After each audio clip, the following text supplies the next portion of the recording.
Queria saudar o professor Wanderson pela gentileza de participar com a gente desse curso, dessa entrevista. Professor que trabalha na Universidade de Brasília. Eu sou professor, então, como você chamou a atenção, da Universidade de Brasília. Trabalho exatamente com a formação docente na graduação, né?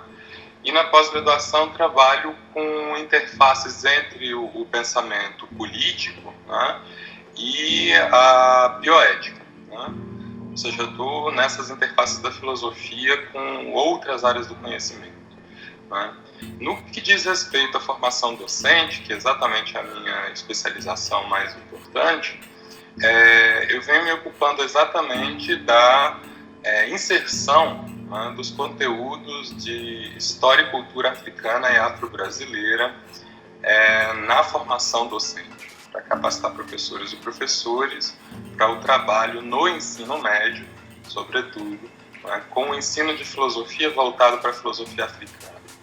Isso me fez, de algum modo, me ocupar, né, tanto das relações raciais como do pensamento sobre a pertinência da presença da filosofia africana e dos conhecimentos sobre cultura africana e afro-brasileira nos currículos. E tenho me ocupado de outros temas em função de trabalhar com a subjetividade, os processos de subjetivação, com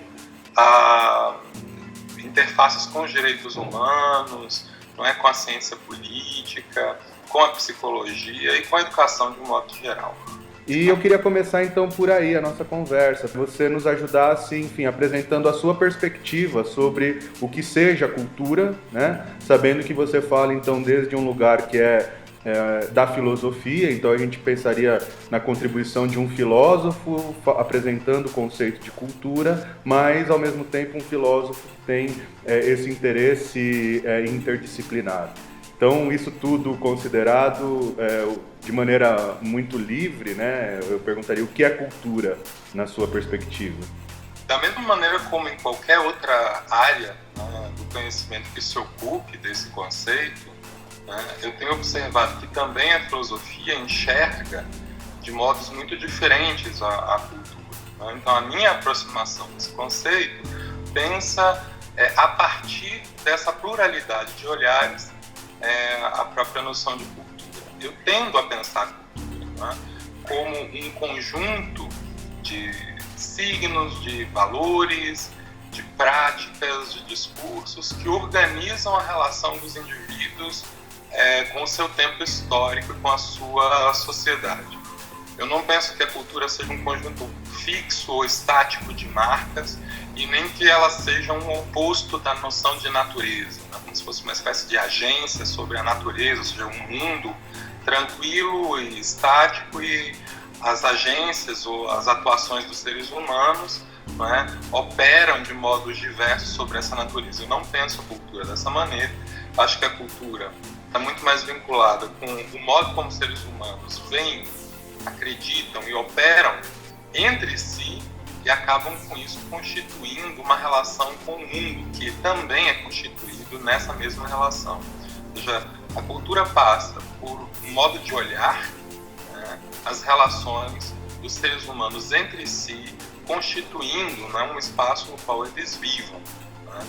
E esse conjunto de imagens, de alguma maneira, transita na história, se modifica, né, se transforma sempre que há uma necessidade de ver de outras maneiras as relações que os seres humanos estabelecem entre eles, né? E a cultura, de uma maneira geral, então, aparece como uma espécie de horizonte que permite com que as pessoas estabeleçam critérios para a sua própria ação, valores para pensar, né, os resultados ou a previsão de como devam ser as ações, mas de alguma maneira também a cultura oferece uma série de padrões, né, que as sociedades utilizam para organizar a convivência, organizar os saberes, organizar as suas instituições e organizar também a maneira como ela julga todo esse conjunto de elementos. E é nesse sentido, então, de estabelecimento de horizontes, de critérios, enfim, que a gente poderia aplicar esse conceito, cultura, em se tratando de, por exemplo, de culturas de paz ou cultura de direitos humanos. Quer dizer, nesse sentido seria o estabelecimento de certas metas ou de certos valores, os quais se espera que essa comunidade ou essa sociedade se aproprie. É mais ou menos essa a ideia. Quer dizer, quando a gente fala cultura de paz, a gente está falando do quê? Bom, o ponto da própria expressão cultura de paz já chama atenção para o fato de que há uma espécie de disputa, né, no mundo social, né, que de alguma maneira coloca diversos projetos de mundo, diversos projetos de sociedade que estão normalmente em conflito, né? Nós não temos uma imagem única, por isso que eu chamava a atenção de que a minha noção de cultura não é estática, não pensa que há um acordo ou algum tipo de imagem conciliada, né, de como que as sociedades devam agir em função desse conjunto de critérios, desse conjunto de imagens que regem, né, que conformam a cultura. Né? A cultura de paz, nesse sentido, seria uma espécie de agenciamento ou de opções que as sociedades fazem deliberadamente, né, para encarar esses conflitos de uma maneira que as suas resoluções, né, se encaminhem da melhor maneira possível, tentando que os conflitos que continuarão a existir, e a gente só precisa de paz porque os conflitos existem, né, e porque os conflitos são constitutivos da própria cultura, porque os conflitos são constitutivos da própria sociedade, né, e uma cultura de paz é necessária exatamente para que a gente faça, vamos dizer assim, um bom uso dos conflitos. Os conflitos não podem não existir, e não podendo não existir, se trata então de termos a melhor maneira de lidar com eles, para que inclusive eles possam ser produtivos e eles possam ser, de alguma maneira, vertidos, né, de uma maneira, de modo que a sociedade ganhe com esses conflitos.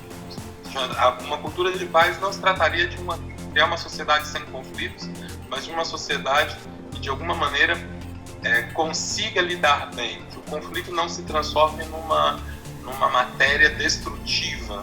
Eu não penso que todo lugar em que hajam conflitos, não necessariamente nós tenhamos uma relação destrutiva entre as pessoas, entre as comunidades, entre as sociedades, né?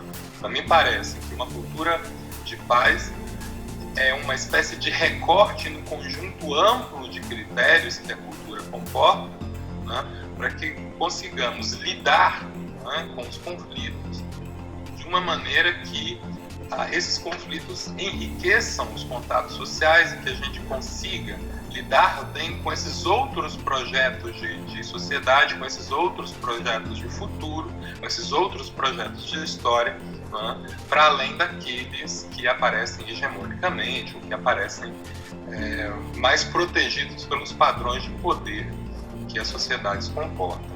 Então, uma cultura de paz, primeiro, supõe esse espaço tenso, esse contexto de conflitos na sociedade, de um lado, e, por outro, uma escolha para que esses conflitos fortaleçam a cultura, fortaleçam as sociedades e não sejam utilizados como uma estratégia de destruição ou de aniquilamento das perspectivas que sejam diferentes daquelas que ocupam um lugar hegemônico nas sociedades. Acho muito legal essa ideia de que os conflitos não são necessariamente destrutivos, né?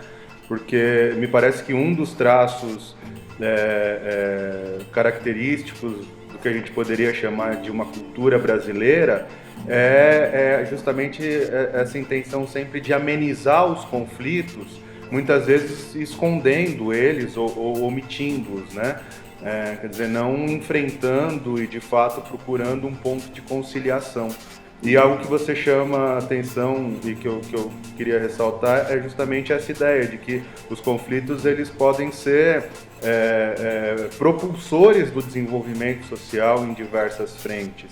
Porque se há diversas visões sobre um determinado assunto, isso expressa a diversidade característica do que a gente poderia chamar do ethos brasileiro, por exemplo, né?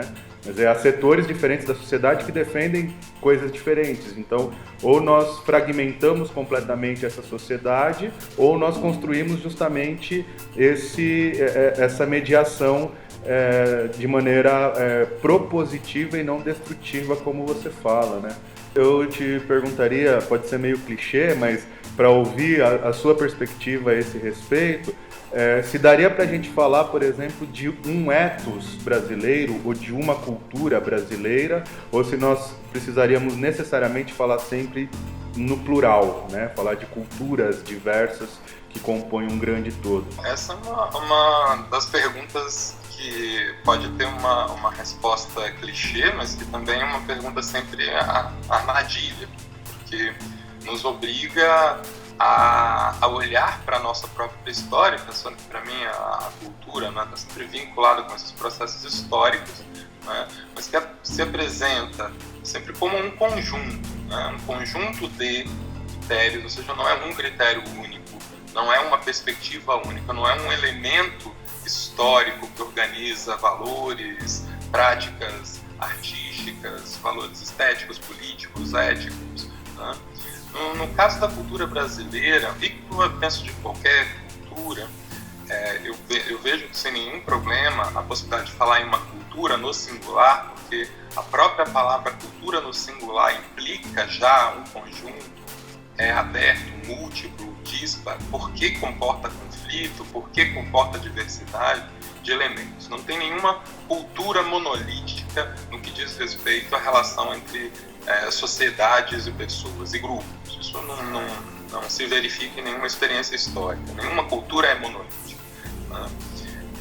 Mas isso não faz com que se perca uma identidade. E essa identidade é dada exatamente num conjunto de elementos históricos que juntam, né, aquela população, aquelas comunidades, né, que observam ou que se filiam ou que contribuem para a construção disso que seria uma sociedade que contém ou que experimenta uma determinada cultura. Então, no caso da cultura brasileira, nós temos os nossos elementos históricos particulares que fundam aquilo que a gente pode chamar de uma nação, né? Que, obviamente, em função do histórico colonial, passa por um tipo particular de conflitos, né? Um tipo de conflito que tem uma dimensão que é destrutiva, mas que faz, por outro lado, com que as populações que viveram aqui sejam vindo, né, para o nosso país historicamente por vontade própria ou compulsoriamente, criem condições para viver aqui. A cultura também tem a ver com um cuidado com o espaço, inclusive a própria etimologia da palavra cultura está vinculado também com a noção de cuidado, um cuidado com o espaço, um cuidado com os grupos, consigo mesmo, que permita conviver numa determinada experiência, numa determinada região.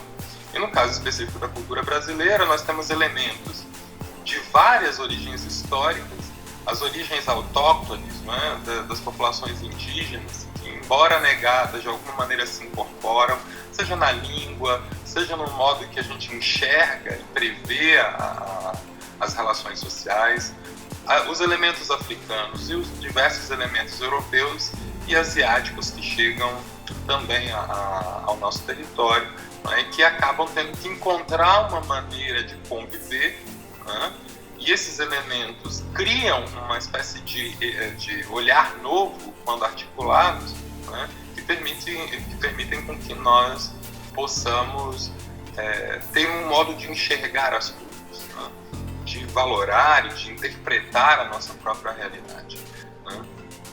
Isso é importante porque a cultura também compreende um modo de saber, um modo de entender as coisas.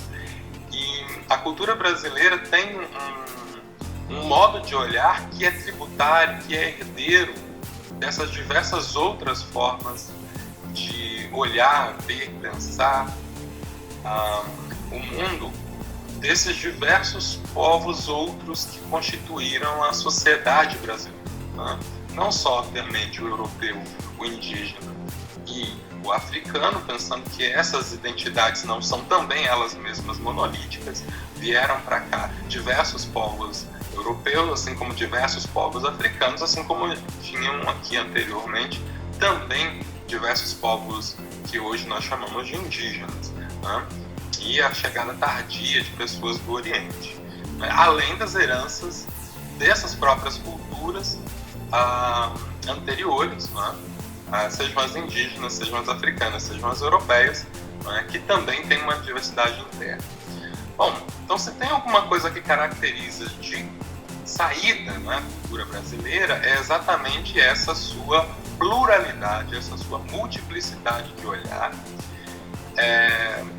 que de alguma maneira convive de uma maneira tensa, mas também de uma maneira produtiva, que incorpora elementos muito diversos, que tem uma coisa que a gente poderia chamar de xenofilia, não é? Ou uma espécie de acolhimento daquilo que vem de fora, sem denaturar o que está dentro do nosso modo de enxergar, né? Inclusive em função dessa própria dinâmica de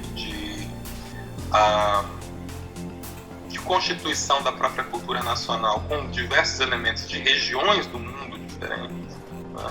Me parece que a xenofilia, ou esse acolhimento do que vem de fora, é algo característico, né? Não é o definidor, não sei se tem um eixo definidor de uma cultura, mas experiências históricas definidoras de uma cultura, mas me parece que esse acolhimento, né? E esse acolhimento que muitas vezes é tido como festivo, né? Daquilo que vem de fora, sem um desprezo para o que está dentro, sem uma descaracterização do que está dentro, mas com o acolhimento daquilo que vem de fora, né? Isso nós encontramos nas mais diversas regiões do país, de maneiras diferentes, né? Com graus diferentes, né? Com porosidades diferentes, mas de alguma maneira presentes em vários lugares do país. Agora, a partir então dessa sua análise, eu queria destacar, quer dizer, colocar uma outra questão, que é a seguinte: qual é o peso que nós hoje, no senso comum brasileiro, nós damos para cada uma dessas matrizes da nossa cultura, né? Quer dizer, se a gente pode estabelecer pelo menos 3 grandes troncos mais originários, né? Um europeu, um africano e um autóctone, mais o ingresso um pouco mais tardio também de elementos asiáticos, se é verdade que isso tudo compõe a nossa cultura, também é verdade que nós tratamos cada um desses troncos, vamos dizer assim, de matriz cultural de formas diferentes. Por exemplo, nós reconhecemos em detalhes, de certa maneira, características distintas entre nacionalidades europeias. A gente trata o português diferente do alemão e diferente do italiano, e muitas vezes nós falamos da África como se fosse um país só, como se fosse uma coisa única, né? Então, talvez até uma questão formativa interessante para a gente pensar isso, eu te perguntaria assim, o que é a África para quem olha aqui do Brasil? Não em termos de cultura geral, mas se você fosse explicar para um leigo, né, o que é a África, o que se deve atentar ao olhar para a África, se a gente não quiser olhar dessa maneira assim preconceituosa. Isso que eu caracterizei como xenofilia, de alguma maneira não pode ser um elemento para encobrir exatamente essas tensões no interior da cultura, como se nós acolhêssemos tudo da mesma forma, de maneira horizontal, sem hierarquias e sem preferências, vamos dizer assim, né? Isso é interessante para saltar para uma definição do continente africano, porque me parece que essa xenofilia que a cultura brasileira adquiriu, com todas as suas tensões, com todos os seus conflitos internos, é também herança desse povo africano. E pensar a África implica em pensar, de fato, a imagem de um continente. Há quem recusa, inclusive, a expressão África, que não seja apenas como um desenho no mapa, porque é uma diversidade imensa de sociedades com línguas, culturas, histórias, valores muito distintos. Então, talvez a unidade do continente africano seja uma ficção. Então, a primeira coisa que a gente tem que ter cuidado em pensar em uma África no singular é de que isso é um processo completamente vinculado com a história colonial da modernidade. Ou seja, um povo que invade um conjunto de territórios de outros povos, e confere desde fora uma unidade a esse povo, que nunca existiu na história. O norte do continente, aquilo que a gente chama de Maghreb, tem uma história completamente diferente da África Banta, que está mais ao centro-sul do continente. A costa leste do continente tem uma experiência completamente diferente da costa ocidental do continente. Os povos do deserto, a presença árabe no norte do continente é completamente diferente da presença árabe no sul, no centro-sul e nas duas costas de uma maneira diferente. Então, a primeira coisa que a gente precisa ter cuidado quando for pensar numa definição de África é num continente. A ideia de um continente com países que têm línguas, histórias, culturas e que, em função dessa sua imensa diversidade, e pensando que esses países que foram constituídos de modos completamente coloniais, inclusive muitas vezes juntando no mesmo território povos, culturas, línguas muito diferentes. Você vai encontrar alguns países no continente africano que tem dezenas de línguas no seu interior, inclusive em função dessa junção arbitrária e colonial dos territórios, constituição dos territórios de modo artificial. Vocês podem olhar para o mapa do continente africano e vão encontrar países que têm fronteira em linha reta, como se tivesse sido desenhado com um mapa, com uma régua no mapa. Isso, obviamente, mostra a artificialidade e que tipo de homogeneização cultural e histórica aconteceu nesse território em função das forças coloniais. Então, a primeira coisa que a gente tem que pensar na África é que a África, hoje, isso que a gente chama de África, é um produto da história colonial, que anteriormente era um conjunto de povos com línguas, tradições, histórias completamente diferentes e que sofre um impacto da história colonial de uma maneira bastante particular, fazendo com que a gente crie, inclusive, essa imagem da África como uma espécie de país de escravos, o que é obviamente falso.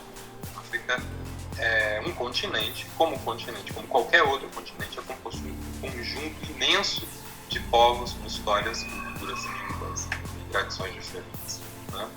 E esse é o primeiro passo que eu penso que a gente tem de pensar para entender as nossas próprias heranças africanas. As nossas heranças africanas são sempre também em função dessa diversidade do próprio continente africano. Chega aqui também com uma diversidade, não chega aqui com nenhum tipo de unicidade, como se houvesse uma unicidade. Há uma espécie de discussão hoje muito forte entre os especialistas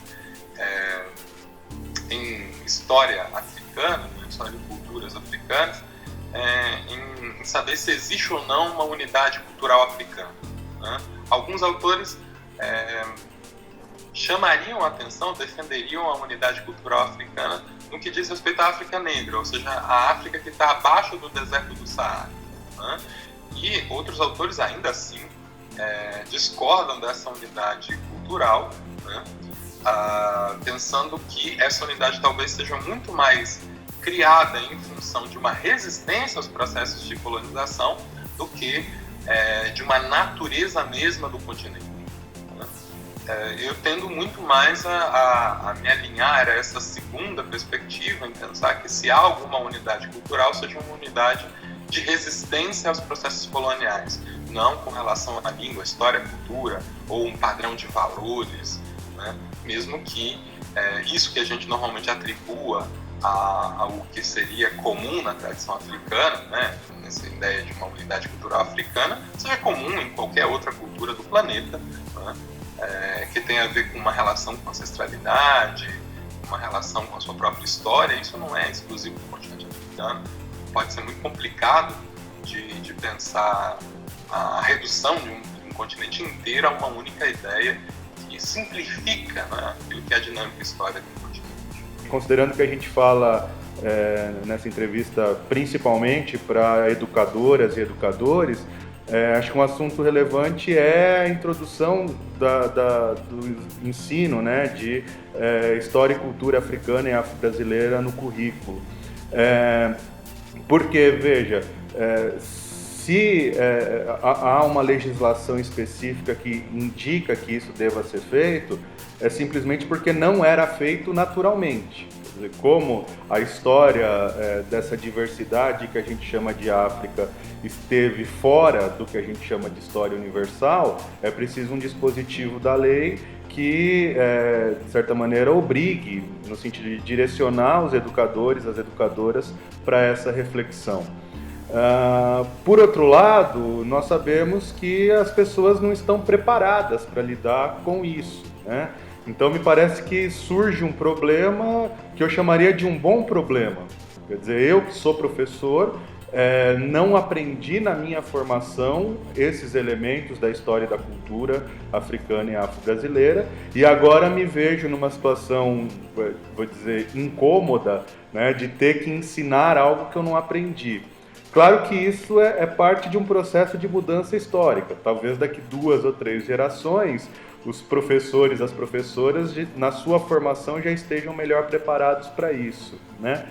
Mas considerando justamente o seu conhecimento nesse campo todo como pesquisador e também a sua atuação na formação de professoras e professores para a educação básica, eu te perguntaria assim, quais são as principais dificuldades para a implementação de uma maneira adequada desses conteúdos no currículo escolar e principalmente o que você sugere como meio de superar, quer dizer, que instrumentos as professoras, os professores têm à sua disposição para poder se preparar de maneira adequada para ensinar também para os seus alunos essa parte da história e essa riqueza cultural tão importantes para a formação da própria cultura brasileira.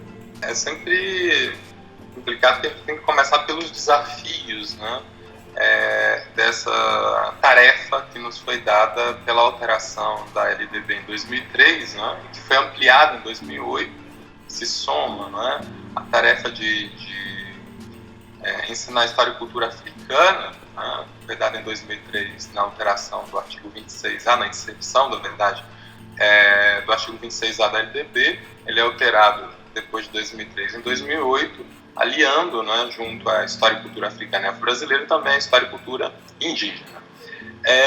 A primeira dificuldade, o primeiro desafio que a gente tem é pensar que as imagens de África que nós fazíamos circular que eram problemáticas para a própria população negra e para a própria população africana. Não é que não houvessem conteúdos de história e cultura africana.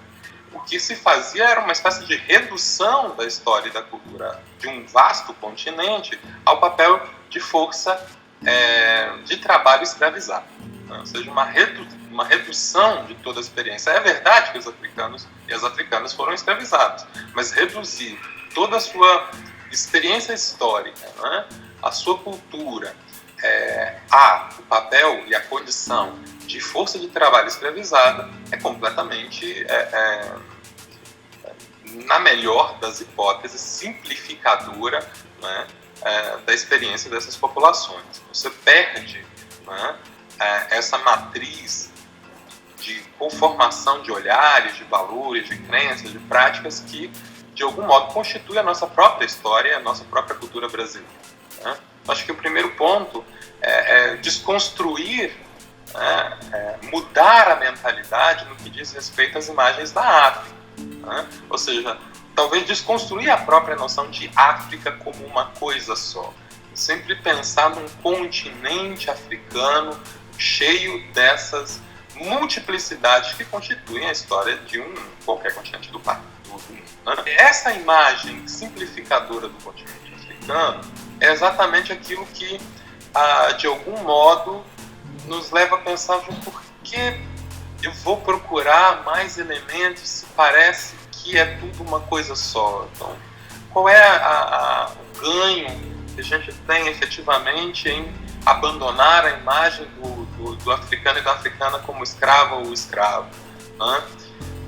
E esse é um ponto importantíssimo, né? Trabalhando na formação docente no país inteiro, já com essa questão, já desde 2003, eu tenho encontrado uma forte resistência em desconstruir essa imagem, que acho que esse é o primeiro ponto. Na medida em que você desconstrói a imagem da África, não é, como um país de escravos, vocês encontram essa expressão dita muitas vezes na literatura.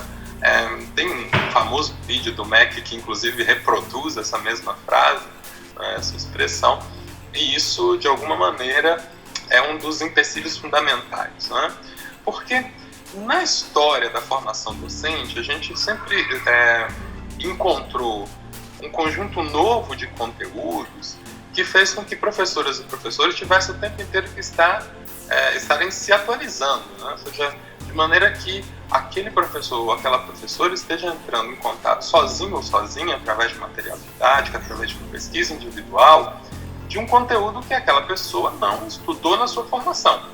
Duas coisas são necessárias nesse sentido, ou seja, saber que é possível fazer uma formação de um tema novo, ou seja, não é uma impossibilidade, né? No que diz respeito à história e cultura africana, isso é obviamente um tema muito mais difícil que isso da biopolítica, né? Porque isso inclui um conjunto vasto de conhecimentos, né? É só uma comparação acerca das possibilidades, se chama a função, mas não é a simplicidade ou o grau de dificuldade que está em questão, né? Mas há a possibilidade, desde que a gente desconstrua esse imaginário que simplifica a experiência africana e a nossa relação com a experiência africana, né?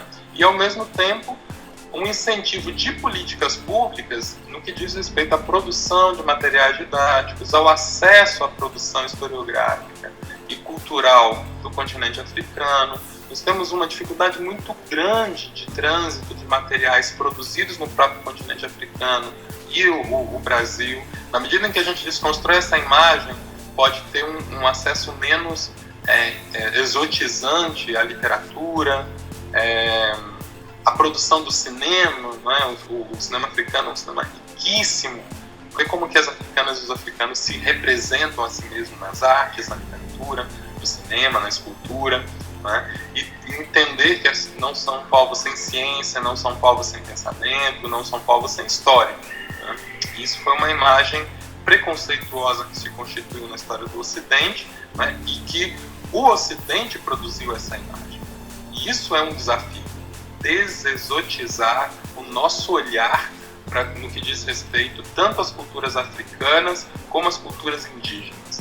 E na medida em que a gente desexotiza, a gente para de ficar esperando uma coisa mágica, uma coisa extraordinária e começa a ouvir com atenção aquilo que aquelas pessoas estão nos contando em suas histórias e culturas, que não precisa ser visto como extraordinário, mas é comum, como aquilo que a gente aprendeu a ouvir sobre os portugueses, sobre os ingleses, os franceses, os alemães, também é ouvir sobre angolanos, nigerianos, congoleses, sobre os Gs, os Trabuias, os Guaranis, ou seja, que a gente aprenda a entender a diversidade, a entender os modos de nos aproximarmos da multiplicidade sem estabelecer hierarquias, né? E aprender com que essas figuras, essas histórias, essas culturas, essas sociedades têm construído e têm a nos oferecer como elementos da nossa própria identidade cultural.